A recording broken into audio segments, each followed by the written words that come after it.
बिस्मिल्लाहिर्रहमानिर्रहीम। अस्सलाम वालेकुम students, welcome back to my channel educational tips. कैसे हैं आप सब? उम्मीद करती हूँ आप सब बिल्कुल ठीक होंगे। तो स्टूडेंट्स, आज मैं आपके साथ शेयर करने जा रही हूँ unit number 2 water sources and management. इसका मैं लास्ट लेक्चर में आपके साथ शेयर करूँगी, जिसके अंदर हमने 2 टॉपिक्स पढ़ने हैं और वो 2 टॉपिक्स हैं biogas as a resource of energy और दूसरा टॉपिक है हमारे पास वाटर प्यूरिफिकेशन मेथड्स। ठीक है जी। तो सबसे पहले स्टार्ट करते हैं हम लोग अपना पहला टॉपिक, जो कि है हमारे पास biogas as a source of energy. Biological treatment of sewage can produce useful gas such as biogas that can be use as energy source. अब वो कह रहे हैं बायोलॉजिकल बहुत से ट्रीटमेंट होते हैं जो जिसके थ्रू हम लोग जो सीवेज है, यानी कि जो गंदगी है, जो एक्स्ट्रा वेस्ट मटीरियल होता है, उससे हम लोग क्या करते हैं, उससे हम लोग एक यूजफुल गैस, एक गैस बनाते हैं, जिसको हम लोग क्या कहते हैं, जिसको हम लोग बायोगैस कह देते हैं। और फिर ये बायोगैस फिर आगे फर्दर एनर्जी सोर्सेज के लिए यूज़ की जाती है। The method use for this purpose is called anaerobic digestion. ठीक है। अब वो कह रहे हैं कि ये जो मेथड होता है, ये मतलब बायोगैस का जो प्रोसेस है, यानी कि सीवेज को आप मुख्तलिफ आप उसको गैस में कन्वर्ट करना और उसको बायोगैस में कन्वर्ट करना ज़्यादातर हम लोगों को ना गाँव देहातों में नज़र आता है। वहाँ पे आप अपना जो अपना गांव होगा, वहाँ पे अपने ददियाल ननियाल में से किसी से बड़े से पूछें कि यहाँ पर कोई बायोगैस है, यानी कि वहाँ पर क्या होता है, वेस्ट मटेरियल्स को फिर उसको वेस्ट मटेरियल को क्या बायोगैस में कन्वर्ट कर दिया जाता है। और इस मेथड को क्या कह देते हैं, इस मेथड को एनारोबिक डाइजेशन कहते हैं। And the equipment used for this purpose is called an anaerobic digester। अब वो कह रहे हैं कि जोन से मटेरियल्स, जोन से इक्विपमेंट्स, जोन से इंस्ट्रूमेंट्स इसके लिए यूज़ किए जाते हैं इस प्रोसेस के दौरान, उनको क्या देते हैं हम लोग, anaerobic digesters। ठीक है। Sewage is pumped into anaerobic digestion tank where anaerobic bacteria break it down in the absence of oxygen।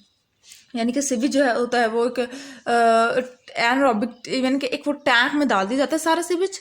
उसके बाद फिर क्या होता है कि anaerobic bacteria break it down, और फिर वो जो एनारोबिक जो बैक्टीरियाज हैं जो कि ऑलरेडी टैंक्स के अंदर मौजूद होते हैं, फिर वो उसके अंदर प्रोसेस बिगन्स होता है, और फिर वो ये सारा प्रोसेस उसमें होता है ऑक्सीजन की एब्सेंस में, यानी कि उस टाइम ऑक्सीजन प्रेजेंट नहीं होती।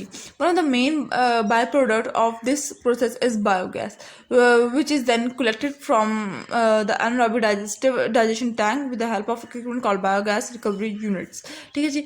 अब वो कह रहे हैं कि यूँ तो प्रोडक्ट तो बहुत ज़्यादा बनते हैं इसके रिजल्ट में, कि जो प्रोसेस होता है इसके रिजल्ट में ना सिर्फ बायोगैस बनती है, लेकिन जो हम लोगों को चाहिए होती है वो सिर्फ बायोगैस होती है, और वो हम लोग किस तरह से निकाल देते हैं, वो हम लोग एक इक्विपमेंट जिसको हम लोग कहते हैं बायोगैस रिकवरी यूनिट, उसके थ्रू हम लोग ये बायोगैस बाहर निकाल लेते हैं।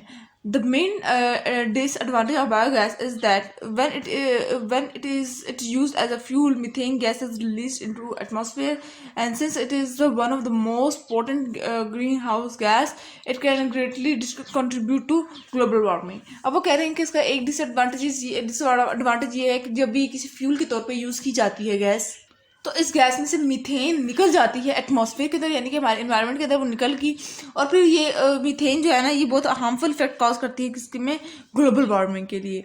ठीक है जी। ग्रीन हाउस गैस और ग्रीन हाउस इफेक्ट को डिस्टर्ब करती है। ठीक है जी। उसके बाद फिर आ जाते हैं वाटर प्यूरिफिकेशन मेथड, यानी कि किस तरीके से वाटर प्योरीफाई होता है।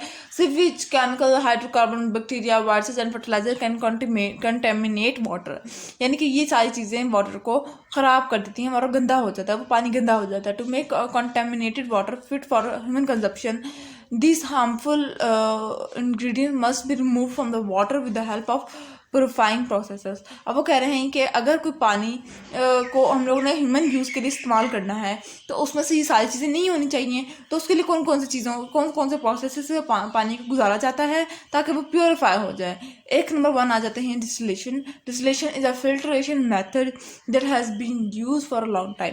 डिस्टिलेशन एक फिल्ट्रेशन मेथड है, यानी कि एक सफाई का प्रोसेस है जो कि काफ़ी अरसे तक यूज होता है।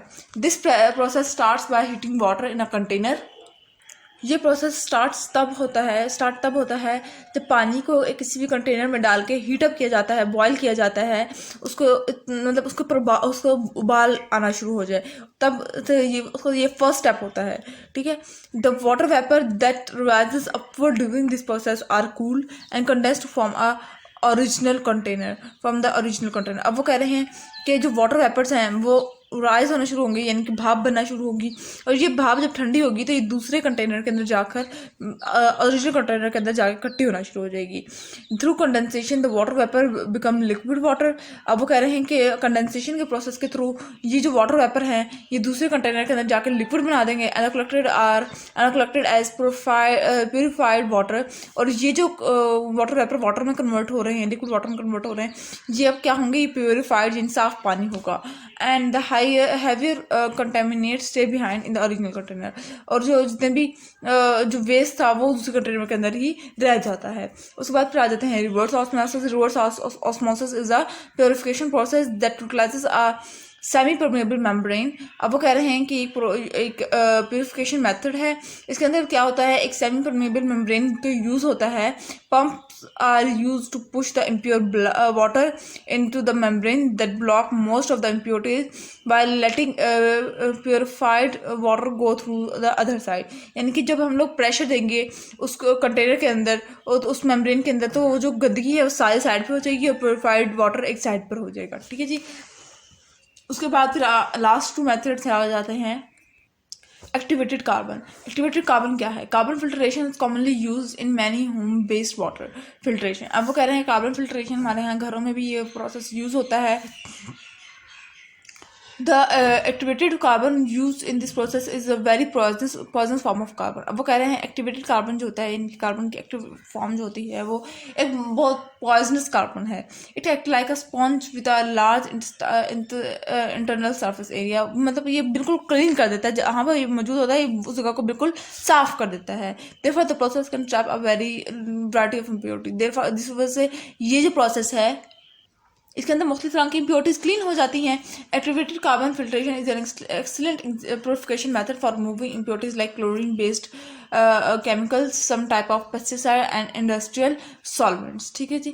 उसके बाद फिर आ जाते हैं ultra violet disinfection. Ultra violet filtration disinfects micro organism from water. During this process water passes through a chamber fit with an ultra violet light source. अब वो कह रहे हैं कि इस प्रोसेस में क्या होता है कि वाटर जो होता है वो सबसे पहले एक चैम्बर से चैम्बर से गुजरता है, और जिस चैम्बर के अंदर क्या होता है इसके अंदर अल्ट्रा वायलेट रेज मौजूद होती है। That is usually a UV lamp और अ बल्ब। यानी कि जो चैम्बर है इसके अंदर क्या होगा, एक सिंपल सा एक यूवी लैम्प यानी कि अल्ट्रा वायलेट लैम्प या फिर अल्ट्रा वायलेट बल्ब लगा हुआ होगा। Ultra violate the UV light from the lamp or bulb kills of any bacteria, parasites and viruses present in the water। और जब वो पानी चैम्बर से गुजरेगा तो जो यूवी लाइट या फिर जो यूवी लैम्प या बल्ब है होगा हमारे पास, ठीक है, वो क्या कर देगा, वो जितने भी बैक्टीरिया है, पैरासाइट्स हैं, ये जितने भी वायरस पानी में मौजूद हैं उन सबको डेड कर देगा, उन सबको किल कर देगा। ठीक है जी।